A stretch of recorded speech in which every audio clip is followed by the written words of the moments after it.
Hello കൂട്ടുകാരെ, മഴതോരും മുൻപേയുടെ നാളത്തെ എപ്പിസോഡിൽ മദ്യപിക്കാൻ തയ്യാറായി നിൽക്കുകയാണ് സ്റ്റാൻലി. അപ്പോൾ ചിക്കനൊക്കെ എടുത്ത് ഗ്രില്ല് ചെയ്യുന്നുണ്ട്.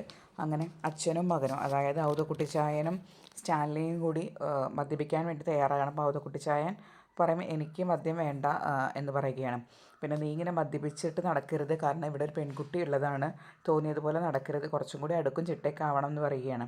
പക്ഷെ അതൊന്നും സ്റ്റാൻലി കേൾക്കുന്നില്ല. സ്റ്റാൻലി നന്നായി കഴിക്കുന്നുണ്ട്, നന്നായി കഴിക്കുന്ന ഓവറായി കഴിക്കുക. എന്നിട്ട് ഔതക്കുട്ടിച്ചായനോട് ചോദിക്കും, അപ്പച്ച എൻ്റെ മോള് മിടുക്കിയല്ലേ? ഔതക്കുട്ടിച്ചായൻ പറയും, അതേ മിടുക്കിയാണ്, വളരെ മിടുക്കിയാണ്, എന്താ ഇപ്പോൾ കുഴപ്പം എന്ന്. അപ്പോൾ സ്റ്റാൻലി പറയും, ഞാൻ അവളുടെ പേര് മാറ്റുകയാണ്. അത് കള്ളിൻ്റെ പുറത്താണ് ഈ പറയുന്നത്. അവളെ ഞാനിനി അലീന എന്നല്ല, പ്രിൻസസ് എന്നാണ് വിളിക്കുക. കൊളത്തൂർ പുഴയുടെ പ്രിൻസസ്. 23 വർഷം അവൾ നരകിച്ചു. ഇനി അങ്ങനെ പാടില്ല. ഞാനും എൻ്റെ മോളും കൂടി ഒരു യാത്ര പോവുകയാണ്.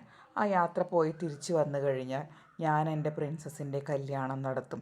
ഒരു രാജ്ഞിയെ പോലെ അവളെ ഞാൻ വിവാഹം നടത്തി പുറത്തേക്ക് പറഞ്ഞയക്കും എന്ന് പറയുകയാണ് സ്റ്റാൻലി.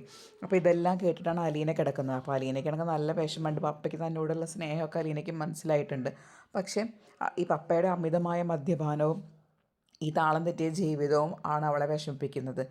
അങ്ങനെ അപ്പോൾ അവളങ്ങനെ വിഷമിച്ചിട്ട് കിടക്കുകയാണ്. പിന്നെ അവൾ ഈ സൗണ്ട് വല്ലാണ്ട് കേൾക്കുമ്പോൾ ഇങ്ങനെ ഡൈനിങ് ഹാളിലേക്ക് നീറ്റ് വരുമ്പോൾ സ്റ്റാൻലി മദ്യപിച്ചിട്ട് ഇങ്ങനെ ഒരു ബോധമില്ലാണ്ട് അത് കൂടെ ഇങ്ങനെ നടന്ന് റൂമിലോട്ട് കയറിപ്പോകുന്നത് കാണാം. അപ്പോൾ അത് കണ്ടപ്പോൾ അലീനയ്ക്ക് ആകെ വിഷമാവണം. ഇത്രയാണ് നാളത്തെ എപ്പിസോഡിൽ കാണിക്കുന്നത്.